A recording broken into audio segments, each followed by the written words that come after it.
Assalamu alaikum viewers, I am Sada Chaudhary here. Today I will deliver lecture on chapter number 1 quadratic equations of 10th mathematics science. आज से पहले मैंने जितने भी lecture upload किए हैं उस नाइन्थ से रिलेटेड थे। आज से मैं टेंथ क्लास से रिलेटेड चैप्टर भी अपलोड कर रही हूँ 10th मैथमेटिक्स साइंस से। आज उसका फर्स्ट चैप्टर स्टार्ट करते हैं क्वाड्रेटिक इक्वेशंस। सबसे पहले मैं डिफाइन करती हूँ कि क्वाड्रेटिक इक्वेशन होती क्या है। Quadratic equation, an equation which contain the square of unknown variable। unknown variable कुछ भी कोई भी वेरिएबल हम ले सकते हैं, यानी एक्स वाई जी कोई भी वेरिएबल हो सकता है, जिसलिए उसने बोला है कि अननोन वेरिएबल होता है, हमें उस वेरिएबल की वैल्यू नहीं पता होता। बट नो हायर पावर, यानी उसकी जो पावर होनी चाहिए वो जस्ट स्केयर होनी चाहिए, स्केयर के अलावा कोई भी हाईएस्ट पावर नहीं होनी चाहिए।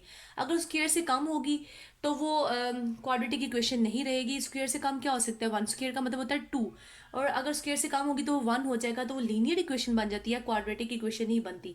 इसलिए उसने बोला ऐसी इक्वेशन जिसमें कोई वेरिएबल होता है और उस वेरिएबल की जो पावर है वो क्या होनी चाहिए, स्क्वायर होनी चाहिए। इससे ज्यादा हायर पावर नहीं होनी चाहिए। क्या कहलाएगी, आपकी क्वाड्रेटिक इक्वेशन कहलाएगी। और इन अदर वर्ड्स हम इसको सेकेंड डिग्री इक्वेशन भी बोलते हैं, यानी सेकेंड डिग्री इक्वेशन भी कहते हैं। इसके अलावा इसकी डेफिनेशन इस तरह से भी बता सकते हैं, a second degree equation in one variable, एक वेरिएबल के अंदर, और वो वेरिएबल क्या है आपका एक्स, और फॉर्म इस फॉर्म की होती है, यानी a x square plus b x plus c is equal to zero. इसमें जो आपका एक्स स्क्र का कोफिशिएंट है वो जीरो नहीं होना चाहिए, ये कंडीशन है। अगर ये जीरो हो जाएगा तो आपकी टर्म यहाँ से कैंसिल हो जाएगी, और जो बाकी रिमेनिंग पोर्शन बचेगा वो आपकी क्वाड्रेटिक इक्वेशन नहीं बल्कि लीनियर इक्वेशन बन जाएगी। इसलिए वो रिस्ट्रिक्शन लगा देते हैं कि आपका जो कोफिशिएंट है एक्स स्क्र के साथ वाला वो जीरो नहीं होना चाहिए। और ये ए बी सी क्या है, आपकी कॉन्स्टेंट्स हैं या कोफिशिएंट्स हैं, और ये क्या होते हैं, ये रियल नंबर्स के होते हैं। यानी क्वाड्रेटिक इक्वेशन बेसिकली एक सेकेंड डिग्री इक्वेशन होती है किसी भी वेरिएबल के अंदर, और ये इसकी स्टैंडर्ड या जनरल फॉर्म कहलाती है। और अगर हम b को जीरो कर दें, यानी इसमें से b वाला कोफिशिएंट क्या हो जाए, जीरो हो जाए, तो आपके पास a x square plus c is equal to zero equation बाकी बच जाती है। और तब हम इस इक्वेशन को कहते हैं प्योर क्वाड्रेटिक इक्वेशन। यानी तब ये कौन सी इक्वेशन बन जाती है, प्योर क्वाड्रेटिक इक्वेशन। यानी इसमें आपका ये वाला पोर्शन स्किप कर जाता है, जो बाकी दो वैल्यूज बचती हैं, इसलिए इक्वेशन रिड्यूस होकर किस में आ जाती है, प्योर क्वाड्रेटिक इक्वेशन में। फर्स्ट चैप्टर में हमने बेसिकली क्या सीखना है, हमने सोल्यूशन ऑफ क्वाड्रेटिक इक्वेशन सीखना है। क्या सीखना है, सॉल्यूशंस ऑफ क्वाड्रेटिक इक्वेशंस। और आपके क्वाड्रेटिक इक्वेशंस को सॉल्व करने के इस चैप्टर में दो मेथड जो है डिस्कस किए गए हैं, और होते भी दो ही मेथड है क्वाड्रेटिक इक्वेशन को सॉल्व करने के। एक जो मेथड है वो आपका कहलाएगा फैक्टराइजेशन,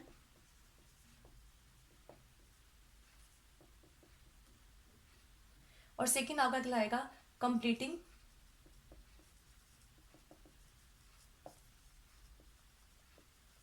स्क्वायर मेथड। हमने इन दो मेथड को यूज करना है, और जो हमारी फर्स्ट एक्सरसाइज है 1.1 सॉल्व करनी है, तो हम एक्सरसाइज 1.1 की तरफ चलते हैं और उसको सॉल्व करते हैं। जी, जो क्वेश्चन नंबर 1 की स्टेटमेंट है एक्सरसाइज 1.1 की, वो है right the following quadratic equations in the standard form. हमने जितने भी उसने में पार्ट दिए हैं, सब पार्ट्स को हमने सॉल्व करना है, स्टैंडर्ड फॉर्म में लिखना है, और पॉइंट आउट करना है कि इनमें से कौन सी वाली जो इक्वेशन है वो प्योर क्वाड्रेटिक इक्वेशन है। यानी हम लोगों ने क्लियरली बताना है कि इनमें से कौन सी प्योर क्वाड्रेटिक इक्वेशन है, और अगर नहीं है तो हम इसकी जनरल यानी स्टैंडर्ड फॉर्म में इसको क्या करना है, कन्वर्ट करना है। स्टैंडर्ड फॉर्म क्या थी आपके पास क्वाड्रेटिक इक्वेशन की, अभी मैंने बताया a x square plus b x plus c is equal to zero. हमने इसको इस किस्म की इक्वेशन में रिड्यूस करना है आफ्टर सिंप्लीफिकेशन, और बताना है कि ये प्योर क्वाड्रेटिक है या जस्ट क्वाड्रेटिक स्टैंडर्ड फॉर्म है। तो मैंने इसमें से जो 6 पार्ट है इनमें से मैंने रैंडमली एक क्वेश्चन नंबर 4 जो है उसको मैंने लिख लिया है, और क्वेश्चन नंबर 4 को मैं सॉल्व करती हूँ। और इससे मतलब बाकी जो पार्ट्स हैं बिल्कुल इन्हीं स्टेप्स पे आपने उनको सॉल्व करना है और चेक करना है कि वो प्योर क्वाड्रेटिक है या जस्ट क्वाड्रेटिक की इक्वेशन है। तो सॉल्व करने के ऐसे क्वेश्चंस को बहुत सारे मेथड हैं जिससे आप इसको सॉल्व कर सकते हैं, लेकिन अगर आप मैथ्स के जो स्टेप्स हैं उनको अगर प्रॉपर तरीके से फॉलो करेंगे तो उसमें कोई मिस्टेक नहीं होगी और आपके पास सोल्यूशन निकल आएगा। लेकिन उससे नए फॉर्मूलाज और नए मेथड्स इजाद नहीं कर लेने जैसे कि स्टूडेंट्स अक्सर करते हैं, तो फिर कभी भी आंसर नहीं निकल सकता। चलें क्वेश्चन को सॉल्व करते हैं हम लोग।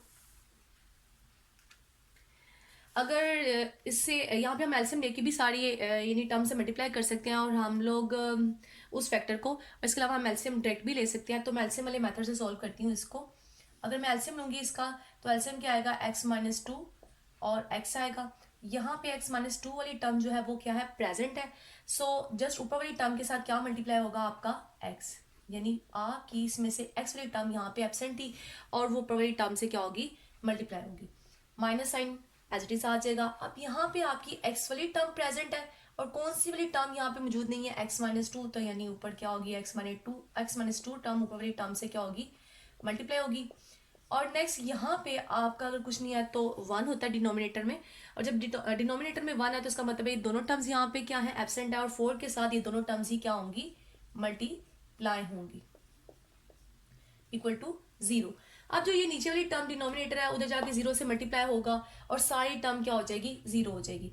और ऊपर वाली टर्म्स को मैं आपस में मल्टीप्लाई करती हूँ। यहाँ x इस x से मल्टीप्लाई होगा, x स्क्वायर बन जाएगा। इस x 4 से मल्टीप्लाई होगा तो क्या बन जाएगा, 4x बन जाएगा। और यहाँ पे ये x इस x से मल्टीप्लाई होगा तो x स्क्वायर, ये x इस 2 से होगा तो -2x, फिर ये -2 इस x से होगा तो -2x, और यहाँ से 2 टू द क्या आ जाएगा, +4 आ जाएगा। और यहाँ से जब ये 4x इस x से मल्टीप्लाई होगा तो 4x स्क्वायर, और ये 4x जब 2 से मल्टीप्लाई होगा तो -8x आ जाएगा।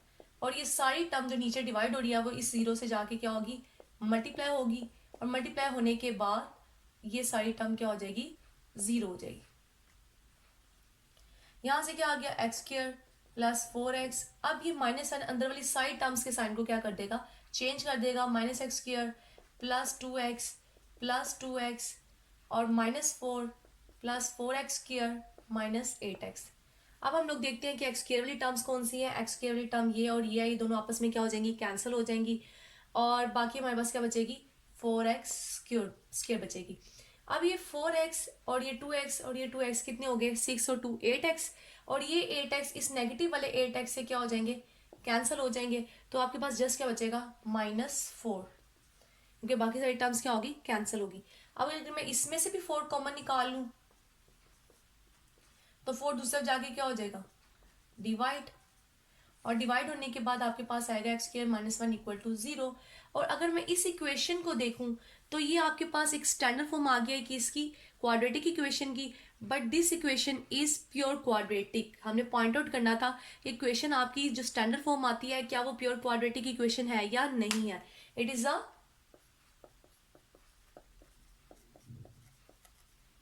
प्योर क्वाड्रेटिक इक्वेशन, क्योंकि प्योर क्वाड्रेटिक इक्वेशन की फॉर्म क्या थी आपके पास, ax² + c इक्वल टू 0, और आपके पास इसी तरह की इक्वेशन आई है जिसमें आपका a जो कोफिशिएंट है वो क्या है 1, और जो c कोफिशिएंट है वो क्या है -1। सो आफ्टर सिंप्लीफिकेशन हमने जब इसको स्टैंडर्ड फॉर्म में कन्वर्ट किया तो हमें जो इक्वेशन मिली वो कौन सी इक्वेशन है, वो प्योर क्वाड्रेटिक इक्वेशन है। इस तरह से आप बाकी पार्ट सॉल्व कर लेंगे और चेक करेंगे कि वो कौन सी वाली इक्वेशन है। और अब हम क्वेश्चन नंबर 2 की तरफ मूव करते हैं। उसमें से मैं एक क्वेश्चन सॉल्व कर दूंगी, उन्हीं लाइंस पे आपने उन्हीं स्टेप्स के साथ आपने बाकी रिमेनिंग पार्ट्स सॉल्व करने होंगे। जी व्यूअर्स, क्वेश्चन नंबर 2 है सॉल्व बाय फैक्टराइजेशन, यानी हमने फैक्टराइजेशन के मेथड को इस्तेमाल करना है और इस क्वाड्रेटिक इक्वेशन को सॉल्व करना है। सबसे पहले तो इस क्वाड्रेटिक इक्वेशन को हम लोग प्रॉपर यानी स्टैंडर्ड फॉर्म में लिख लेते हैं। स्टैंडर्ड फॉर्म में लिखने के लिए क्या करूँगी, ये जो दोनों टर्म्स हैं इसको दूसरी तरफ शिफ्ट कर दूंगी। इसको हम सॉल्व करते हैं। 17x², ये जो -32x है जब ये इक्वल की दूसरी तरफ शिफ्ट होगा तो +32x बन जाएगा, और जो 4 है जब वो शिफ्ट होगा तो -4 इज इक्वल टू 0। तो अभी एक स्टैंडर्ड फॉर्म में क्वाड्रेटिक इक्वेशन आ गया, हम इसको सॉल्व करना बाय फैक्टराइजेशन। फैक्टराइजेशन का कुछ प्रोसीजर या मेथड आपने 8th क्लास में भी सीखा होगा, उसी को फॉलो करते हैं। कि जो फैक्टराइजेशन होती है वो इस तरह से होती है कि जो कोफिशिएंट x स्क्वायर का इसको मल्टीप्लाई करते हैं, आपके ये जो लास्ट वाला c कोफिशिएंट होता है उससे हम क्या करते हैं, मल्टीप्लाई करते हैं। अगर मैं 17 को मल्टीप्लाई करती हूँ 4 से तो मेरे पास आता है 68, यानी इन दोनों को जब मैंने आपस में मल्टीप्लाई किया ए कोफिशिएंट को और सी कोफिशिएंट को। तो जब इनको मैं मल्टीप्लाई करती हूँ तो मुझे मिलता है 68। अब मुझे दरमियान वाली टर्म को स्प्लिट करना है, यानी बेसिकली मुझे इस दरमियान वाली टर्म को स्प्लिट करना है इन टू पार्ट्स, कि जिनको मल्टीप्लाई करने से मुझे क्या मिले 68 मिले, और ऐड एंड सब्ट्रैक्ट करने से मुझे क्या मिले 32 मिले। और इसके लिए मैं क्या कर सकती हूँ, एलसीएम का एक मेथड है जिसके से हम निकाल सकते हैं, हमें इजीली पता चल जाता है कि हमें 68 को किस तरह से फैक्टराइज करना चाहिए कि हमें 32 रिजल्ट मिले ऐड एंड सब्ट्रैक्ट करने से।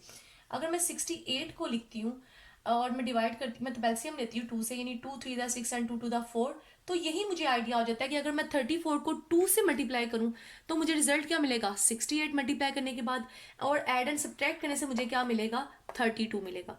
तो ये दो फैक्टराइजेशन, यानी ये फैक्टर्स ऐसे हैं जिनको मल्टीप्लाई करने से 68 मिलेगा और ऐड एंड सब्ट्रैक्ट करने से क्या मिलेगा 32, और यही दो फैक्टर्स हमें चाहिए थे। 17x² plus 34x minus 2x।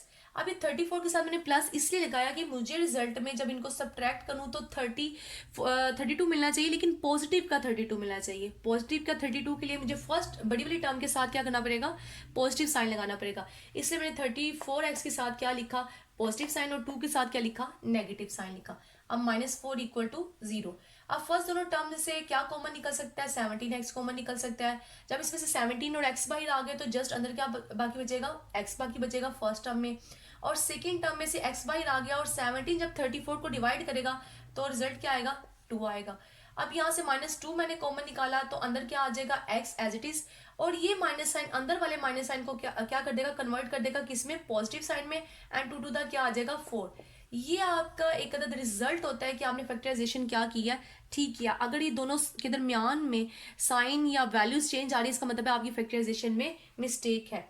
और जब मैं इसको इस तरह से लिख लूंगी कॉमन निकाल के, तो उसके बाद मुझे दो फैक्टर्स मिल जाएंगे। एक फैक्टर मुझे मिलेगा 17x माइनस 2 से, और दूसरा फैक्टर मुझे मिलेगा x प्लस 2 वाला। अब यहाँ तक तो हमने फैक्टराइजेशन कर दिया, लेकिन हमारे पास जो क्वेश्चन था वो क्वेश्चन ये था कि आपने सॉल्व करना है। सॉल्व का मतलब ये है कि इनमें जो मौजूद वेरिएबल है उसकी वैल्यूज हमने क्या करनी है, कैलकुलेट करनी है। जब ये दोनों फैक्टर 0 के इक्वल है तो इट्स मीन कि ये दोनों फैक्टर अलग-अलग भी किसके इक्वल है, 0 के इक्वल है। और यहाँ से जो 2 है वो दूसरा जाके क्या हो जाएगा पॉजिटिव, और जो 17 है वो क्या हो जाएगा डिवाइड हो जाएगा। और इसी तरह से ये जो 2 है दूसरा जाके क्या हो जाएगा -2 हो जाएगा। तो आपके पास जो सोल्यूशन सेट आएगा, जिसको आप सोल्यूशन सेट बोल सकते हैं, यानी सोल्यूशन सेट आएगा इस वाली क्वाड्रेटिक इक्वेशन का, वो क्या बनेगा 2/17 एंड -2। अब मैं इसमें से एक और पार्ट आपको सोल्व कर देती हूँ ताकि आपको ज्यादा अच्छे से क्लियर हो जाए। कोई भी एक और पार्ट कर लेते हैं सोल्व। जी, नेक्स्ट क्वेश्चन जो मैंने लिखा वो पार्ट नंबर 5 है, और इसको भी हमने सॉल्व बाय फैक्टराइजेशन करना है। तो लेकिन ये क्वेश्चन जो है वो स्टैंडर्ड फॉर्म में नहीं है, पहले हम इसको सिंप्लीफाई करके किसमें स्टैंडर्ड फॉर्म में कन्वर्ट करेंगे, और उसके बाद हम इसको बाय फैक्टराइजेशन सॉल्व करेंगे। अब इसको सिंप्लीफाई करते हैं, और सिंप्लीफाई करने का मेथड मैंने आपको फर्स्ट पार्ट में भी बताया है। तो सॉल्व करते हैं इसको। यहाँ पे एलसीएम ले लेते हैं। एलसीएम क्या आएगा इसका, x और x प्लस 1 आएगा। यहाँ पे आपका x प्रेजेंट है, x प्लस 1 प्रेजेंट नहीं है, इसलिए ऊपर वाली टर्म के साथ x प्लस 1 क्या होगा, मल्टीप्लाई होगा। और नेक्स्ट x प्लस 1 आपका फैक्टर मौजूद है, लेकिन x फैक्टर मौजूद नहीं है, तो इसका मतलब है ऊपर वाली टर्म से आपका x फैक्टर मल्टीप्लाई होगा, और इक्वल की दूसरी तरफ वाली जो टर्म है वो एज इट इज आ जाएगी। ऊपर हम लोग मल्टीप्लाई करते हैं तो क्या आएगा, एक्स स्क्वायर, एक्स 1 से मल्टीप्लाई होगा तो x, ये 1 x से मल्टीप्लाई होगा तो क्या आ जाएगा x। पहले हम इसको इसके साथ मल्टीप्लाई करेंगे, फिर इसको इसके साथ, और फिर 1 की बारी आ जाएगी, x के साथ मल्टीप्लाई करेंगे और 1 के साथ। अब नेक्स्ट यहाँ पे क्या आ जाएगा, एक्स स्क्वायर आ जाएगा आपके पास, और नीचे क्या आ गया, x square plus x is equal to 25/12। अब आपका ऊपर मजीद इसको सिंप्लीफाई कर लेते हैं। ये एक्स स्क्वायर और ये एक्स स्क्वायर मिलकर क्या बन जाएंगे 2x स्क्वायर, और ये 1 और 1, ये एक्स और एक्स ऐड होके क्या बन जाएंगे 2x और 1 एज इट इज आ गया, और एक्स स्क्वायर प्लस एक्स। अब जब दरमियान में इक्वालिटी की अलामत होती है तो उसको हम लोग क्या करते होते हैं, क्रॉस मल्टीप्लिकेशन करते हैं। अब जब हम इसको क्रॉस मल्टीप्लिकेशन करेंगे 12 ऊपर वाले फैक्टर से क्या होगा, मल्टीप्लाई होगा, 2x square plus 2x plus 1 is equal to 25, और एक्स स्क्वायर प्लस एक्स। अब ये मजीद अंदर आपस में क्या होंगे, मल्टीप्लाई हो जाएंगे। यहाँ से 12 टू दा क्या आ जाएगा 24x square plus 24x plus 12, और ये इधर से 25 मल्टीप्लाई हो जाएगा तो 25x स्क्वायर प्लस 25x। अब ये सारी टर्म्स अगर मैं उठा के राइट साइड पे शिफ्ट कर देती हूँ और राइट साइड पे मैं इसको ले जाती हूँ तो क्या आएगा 25x square plus 25x minus 24x square minus 24x minus 12 equal to 0। अब जब हम इनको सिंप्लीफाई करेंगे, ये दोनों आपस में सब्ट्रैक्ट हो जाएंगी, तो आंसर क्या आएगा एक्स स्क्वायर। ये दोनों भी सब्ट्रैक्ट होगी तो क्या आएगा plus x minus 12 equal to 0। अब ये हमारे पास स्टैंडर्ड फॉर्म आ गई है, और ये जर्नल या स्टैंडर्ड फॉर्म है किसकी है, जर्नल नहीं, ये स्टैंडर्ड फॉर्म है किसकी, क्वाड्रेटिक इक्वेशन की, क्योंकि जर्नल जो फॉर्म होती है उसको हम ए बी और सी के साथ ही लिखते हैं। इसको हम बोलते हैं a x square plus b x plus c is equal to 0। ये जर्नल फॉर्म है, इसको हम बोलेंगे स्टैंडर्ड फॉर्म है। यहाँ पे हमने इसको स्टैंडर्ड फॉर्म में शिफ्ट कन्वर्ट कर लिया। कन्वर्ट करने के बाद अब हमने इसको फैक्टराइज करना है। फैक्टराइज करने का मैंने मेथड आपको बताया था कि आपने कोफिशिएंट्स को मल्टीप्लाई करना है। यहाँ पे अगर कोई कोफिशिएंट नहीं है तो इसका मतलब है यहाँ पे क्या है 1। आपने 1 को मल्टीप्लाई करना है किससे 12 से, यानी हमें दो नंबर्स ऐसे चाहिए जिनको मल्टीप्लाई करने से क्या आना चाहिए 12 आना चाहिए, यानी 1 मल्टीप्लाई 12 इक्वल टू 12। हमें दो नंबर ऐसे चाहिए जिनको मल्टीप्लाई करने से क्या आना चाहिए 12, और एड एंड सब्ट्रैक्ट करने से क्या आना चाहिए 1, यानी वहां पे भी कोफिशिएंट क्या है 1 है, तो हमें एड एंड सब्ट्रैक्ट करने के बाद भी क्या चाहिए 1 चाहिए। और अगर मैं फैक्टराइजेशन करती हूँ x square plus 4x minus 3x minus 12 equal to 0। अब क्या होता है 4 3 आपस में जब मल्टीप्लाई होते हैं तो क्या मिलता है, मेरे रिजल्ट मल्टीप्लाई होते हैं तो क्या मिलता है 12। और 4 और 3 में से जब मैं इनको सब्ट्रैक्ट करती हूँ, 4 में से जब 3 निकाल देती हूँ तो मुझे रिजल्ट क्या मिलता है -1। लेकिन मुझे तो यहाँ पे +1 चाहिए था, इसलिए 4 के साथ क्या लगाएंगे प्लस, और 3 के साथ क्या लगाएंगे माइनस, जिससे मुझे क्या रिजल्ट मिलेगा +1। यानी ये साइन देखना भी बहुत इंपॉर्टेंट बात है कि आपने किस टर्म के साथ कौन सा साइन लगाना है। अब मैं यहाँ से जब कॉमन निकालती हूँ, x कॉमन निकालूंगी तो अंदर क्या आ जाएगा x+4, और यहाँ से जब मैं 3 कॉमन निकालूंगी तो नेक्स्ट क्या मिलेगा x, और ये बाहर वाला माइनस साइन अंदर वाले साइन को क्या कर देगा पॉजिटिव में कन्वर्ट कर देगा, एंड 3 4 द 12 आ जाएगा। और यहाँ से आपके पास दो फैक्टर बन जाएंगे x-3 और x+4। अब हमने इसको फैक्टराइज तो कर लिया, लेकिन हमने सोल्व करना है। इसका मतलब यह है कि हमने मजीद x वेरिएबल जो इसमें मौजूद है इसकी क्या करनी है वैल्यूज कैलकुलेट करनी है। तो x-3 को क्या लिखेंगे 0 के इक्वल, इसी तरह से x+4 को क्या लिखेंगे 0 के इक्वल, और यहाँ से x की वैल्यू क्या आएगी 3, और यहाँ से x की वैल्यू क्या आएगी -4। तो जो सोल्यूशन सेट है इस क्वाड्रेटिक इक्वेशन का वो बन जाएगा -4 एंड 3। ये क्या आ गया आपका आंसर। अगर आप मैथ के स्टेप्स को प्रॉपर तरीके से फॉलो करेंगे तो कभी भी आपका क्वेश्चन गलत नहीं होगा। अगर आप उनके स्टेप्स में मिस्टेक करते हैं तो क्वेश्चन निकलना बहुत मुश्किल हो जाएगा। अब हम क्वेश्चन नंबर 3 की तरफ मूव करते हैं और बाय कंप्लीटिंग स्क्वायर मेथड से क्वेश्चन सॉल्व करना सीखते हैं। जी व्यूवर, क्वेश्चन नंबर जो 3 है वो है solve the following equations bye completing square. हमें कुछ पार्ट्स दिए हुए हैं, उनको हमने बाय कंप्लीटिंग स्क्वायर मेथड से सॉल्व करना है। इसके कुछ स्टेप्स हैं, अगर हम उनको फॉलो करते हैं तो क्वेश्चन इजीली सॉल्व हो जाता है। और वो मैं स्टेप्स आपको बताती हूँ क्या स्टेप्स हैं। जो सबसे पहला स्टेप हमारा ये होता है कि हम लोग जो अपना एक्स स्क्वायर वाला जो एक्स स्क्वायर वाली जो टर्म है उसका जो कोफिशिएंट है उसको यहाँ से 1 बनाते हैं। यहाँ से 1 बनाने के लिए हम क्या करेंगे डिवाइडिंग ईच टर्म बाय 11। यहाँ पे 11 है तो हम हर टर्म को किससे डिवाइड करेंगे 11 से करेंगे, डिवाइडिंग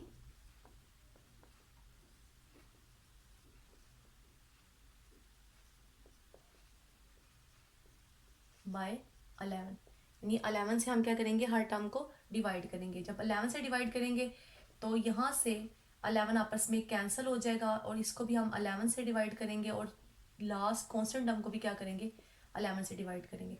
तो हमारे पास कुछ इस तरह की फॉर्म आ जाएगी। तो नेक्स्ट स्टेप ये होता है कि हम लोगों ने इसमें जो कांस्टेंट टर्म है आपकी, उस कांस्टेंट टर्म को इक्वल के दूसरी तरफ शिफ्ट करना होता है। ये आपकी क्या है कांस्टेंट टर्म है, इसको इक्वल के दूसरी तरफ शिफ्ट करना है। इसको हम दूसरी तरफ शिफ्ट करते हैं तो ये -3/11 बन जाएगी। और उसके बाद हम लोगों ने क्या करना है कि मल्टीप्लाई करना है कोफिशिएंट ऑफ x। अब जो x का कोफिशिएंट है, यानी x का कोफिशिएंट ये है, इसको हम मल्टीप्लाई करेंगे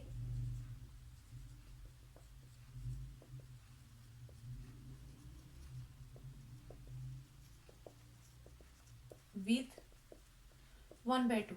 1/2 से क्या करेंगे हम लोग मल्टीप्लाई करेंगे, डेट इज 1/2 से जब हमने इसको मल्टीप्लाई किया 34/11 को, तो आफ्टर यानी सिंप्लीफिकेशन हमारे पास क्या आ जाएगा 17/11। 2 1 2 2 1 2 2 7 14, यानी कटिंग हो जाएगी, और कटिंग के बाद हमारे पास क्या आ जाएगा 17/11।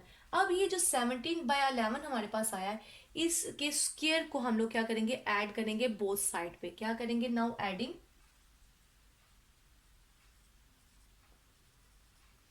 17/11 स्क्वायर ऑन बोथ साइड्स। हमने इसको ऐड करना है, x square minus 34/11 x plus 17/11 square is equal to minus 3/11 plus 17/11 square. तो यहाँ से हमारे पास क्या आ जाएगा, अगर हम इसको देखें तो ये हमारा एक अदद फॉर्मूला बंद होता है, जो फॉर्मूला आपने 8th क्लास में सीखा होगा, या फर्स्ट फॉर्मूला ऑफ मैथमेटिक्स भी कह सकते हैं उसको, a plus B whole square का फॉर्मूला। ये होता है first term square plus two फॉर्मूले का first term multiply second term plus second term का स्क्वायर। तो यहाँ से हमारे पास ये रिजल्ट बनता है कि ये आपकी फर्स्ट टर्म है, और यहाँ पे आपकी क्या बन रही होती है, टू फॉर्मूले का बन रहा होता है, first term multiply second term बनती है, और इसको हम होल स्क्वायर में बंद कर लेते हैं। अब हम इसको होल स्क्वायर में बंद करते हैं तो ये क्या बन जाएगा, फर्स्ट टर्म, ये आपकी फर्स्ट टर्म है और ये आपकी सेकेंड टर्म है। और यहाँ पे दरमियान में कौन सी लामत आएगी वो यहाँ से पता चलेगा, यानी आपका माइनस वाला फॉर्मूला बंद होगा या प्लस वाला फॉर्मूला बंद होगा, वो आपको यहाँ दरमियान वाला जो साइन है वो बताता है। और यहाँ पे अब नेगेटिव है, तो नेगेटिव का मतलब ये है कि कौन सा वाला फॉर्मूला बंद होगा, आपका ये सेकेंड वाला। तो x माइनस 17/11 होल स्क्वायर, और दूसरी साइड पे आप इनको सिंप्लीफाई कर लेंगे, 17 का स्क्वायर होता है 289 प्लस 289 डिवाइडेड बाय 11 का स्क्वायर होता है 121। अब हम इसको मजीद आगे सॉल्व करते हैं, तो x माइनस 17/11 का square is equal to minus 3/11। यहाँ पे हम एलसीएम ले लेते हैं, जब हम एलसीएम लेंगे तो एलसीएम आएगा 121। 11 की टेबल में 121 कब आता है, 11 पे आता है, तो इट्स मीन जो ऊपर वाली टर्म है वो किससे मल्टीप्लाई होगी, 11 से, तो क्या आएगा 33 प्लस 289। अब जब हम इन दोनों को सब्ट्रैक्ट करते हैं तो सब्ट्रैक्ट करने के बाद आता है 256 डिवाइडेड बाय 121। और अब हम दोनों साइड पे स्क्वायर ले लेंगे, क्या कर लेंगे, taking square on both side.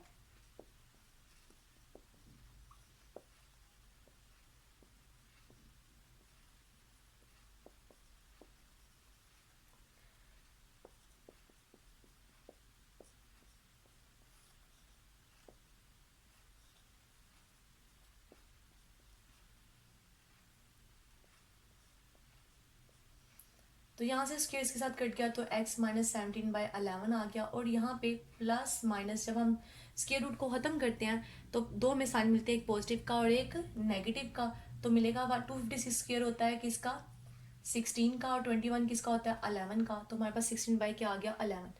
अब हम इन दोनों को क्या लिख सकते हैं, एक दफ़ा पॉजिटिव के साथ लिख सकते हैं और एक दफ़ा हम इसको किसके साथ लिख सकते हैं, नेगेटिव के साथ लिख सकते हैं, यानी 16/11। अब जो ये 17 है वो दूसरी तरफ जाके क्या हो जाएगा, आपका प्लस 17/11 बन जाएगा। इसी तरह से ये भी दूसरी तरफ जाएगा तो क्या बनेगा, प्लस 17/11। जब ये प्लस 17/11 बन गया, और यहाँ पे जब आप इसको एलसीएम लेके सॉल्व करती हैं और 17 और 16 को जब प्लस करती हैं तो क्या आता है 33/11। और यहाँ पे आप जब इनको सब्ट्रैक्ट करती हैं तो क्या आता है आपके पास 1/11, और आफ्टर कटिंग ये क्या बन जाएगा 3। तो आपके पास जो सोल्यूशन सेट आ जाता है, सोल्यूशन सेट जो आता है आपके पास रिजल्ट में, वो क्या आता है 3 and 1/11। तो बाय कंप्लीटिंग स्क्वायर हमने इस क्वेश्चन को क्या कर दिया, सॉल्व कर लिया है। मैं क्विकली एक दफ़ा फिर आपको बता देती हूँ कि कुछ स्टेप्स हैं इसके जिनको आपने फॉलो करना है। सबसे पहला स्टेप ये है कि आपने जो एक्स स्क्वायर के साथ कोफिशिएंट है इसको 1 बनाना है, और उसको 1 बनाने के लिए क्या करेंगे, डिवाइडिंग ईच टर्म, हर टर्म को हम 11 से डिवाइड करेंगे। जब हमने हर टर्म को 11 से डिवाइड किया, इसको भी और इसको भी, तो हमारे पास यहाँ पे 11 आपस में कटिंग हो जाएगी, तो एक्स स्क्वायर माइनस 34/11 आ जाएगा। उसके बाद जो ये कॉन्स्टेंट टर्म है इसको हमने इक्वल के दूसरी तरफ शिफ्ट कर दिया, और जो वेरिएबल एक्स है इसके साथ जो कोफिशिएंट होगा इसको 1/2 से क्या करना है, मल्टीप्लाई करना है। तो हमें एक टर्म मिलेगी, ये वो टर्म होगी जो हमारा स्क्वायर कंप्लीट करने में हेल्प करेगी, और हम इसके स्क्वायर को दोनों साइड ऐड करवा देंगे। दोनों साइड पे हमने इसको क्या किया, ऐड करवाया, और इस साइड पे हमारा स्क्वायर जो है वो बंद हो गया बाय दिस फॉर्मूला। और उसके बाद हमने जस्ट राइट साइड पे जो है इक्वल के क्या किया है, सिंप्लीफिकेशन की है, एलसीएम लिया, उसको सिंप्लीफाई किया, फिर दोनों साइड पे स्क्वायर रूट लिया। स्क्वायर रूट लेने के बाद भी हमने सिर्फ मैथ की सिंप्लीफिकेशन किया। जो मेन और मेजर स्टेप्स थे वो आपने यहाँ स्टार्ट में किए थे, बाकी वो सारे नॉर्मल स्टेप्स हैं जो यही सिंप्लीफाई करने वाले, जो आप ऑलरेडी पहले क्लासेस में सीख चुकी हुई हैं। ये -17/11 दूसरी तरफ जाके क्या हो जाएगा, शिफ्ट होने के बाद पॉजिटिव में कन्वर्ट हो जाएगा। और आफ्टर एलसीएम और सिंप्लीफिकेशन हमारे पास जो सोल्यूशन आएगा वो क्या आएगा, 3 एंड 1/11। एक और पार्ट इस एक्सरसाइज का सॉल्व करते हैं और इसको वाइंड अप करते हैं। जी, मैंने जो सेकंड पार्ट लिखा है यानी ऐसी क्वेश्चन नंबर 3 का वो लिखा है L(x)² plus mx plus n equal to 0। ये एक जनरल सा क्वेश्चन है, ये मैंने इसलिए सिलेक्ट किया है क्योंकि इससे जो मेरे पास रिजल्ट आएगा उस रिजल्ट को मैं यूज़ करूंगी नेक्स्ट एक्सरसाइज सॉल्व करने में, यानी 1.2 सॉल्व करने के लिए। और जो रिजल्ट आता है उसको हम कहते हैं क्वाड्रेटिक फॉर्मूला। और ये क्वाड्रेटिक फॉर्मूला हमारे पास एक ऐसा यानी वे है जिसकी वजह से हम क्वाड्रेटिक इक्वेशंस को सॉल्व कर सकते हैं। और ये हम निकालते हैं किससे हैं, बाय कंप्लीटिंग स्क्वायर मेथड से। सो स्टार्ट करते हैं। जो फर्स्ट स्टेप था वो हमारा स्टेप ये था कि जो एक्स स्क्वायर है इसके साथ कोफिशिएंट से हमने हर टर्म को क्या करना है, डिवाइड करना है। Dividing each term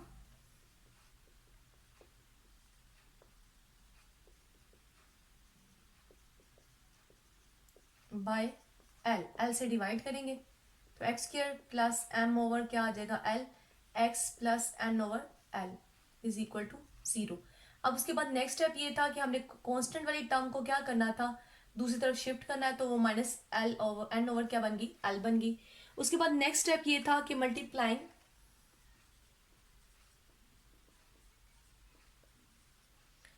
coefficient of x by 1/2, तो रिजल्ट क्या आएगा हमारे पास, 1/2 मल्टीप्लाई होगा m/l से, तो रिजल्ट मिलेगा m/2l। यानी अब इसके स्क्वायर को हमने क्या करना है, दोनों साइड पे ऐड करवाना है। Now adding m/2l whole square on both side,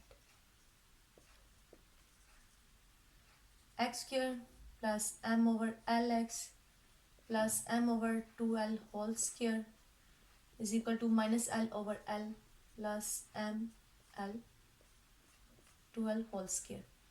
जब इस साइड पे हम इसको होल स्क्वायर को मतलब ऐड करवाया है तो हमारे पास यहाँ पे एक फॉर्मूला बंद हो गया, और सब में प्लस की लामत है, इसका मतलब हमारा फर्स्ट वाला फॉर्मूला बंद होगा, यानी x plus m over 2l whole square. और यहाँ पे हम लोग एलसीएम लेंगे आफ्टर, यानी इसके स्क्वायर को हम खोलने के बाद, यानी क्या आएगा, m square over 4l square x plus m over 2l whole square is equal to -n over l plus LCM ले लेते हैं यहाँ पे, सॉरी एलसीएम क्या आएगा आपके पास, 4l स्क्वायर।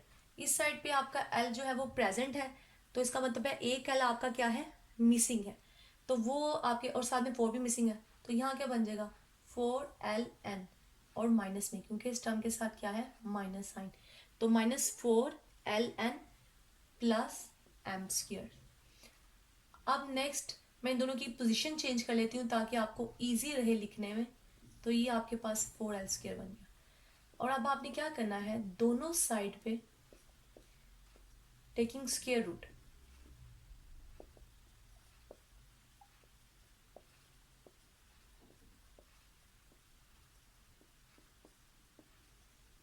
आप दोनों साइड पे क्या लेंगे, स्क्वायर रूट लेंगे। जब आप दोनों साइड पे स्क्वायर रूट लेंगे तो x plus m over 2l square is equal to m square minus 4ln divided by 4l square, तो क्या आ जाएगा, ऊपर तो आप स्क्वायर रूट सॉल्व ही कर सकते, तो m स्क्वायर 4ln ही रह जाएगा, और नीचे क्या आ जाएगा 2l आ जाएगा। और इस साइड से आपका रिजल्ट खत्म हो जाएगा, तो क्या आ जाएगा x plus m over 2l। अब ये जो m ओवर 2l है वो दूसरी तरफ शिफ्ट हो जाएगा,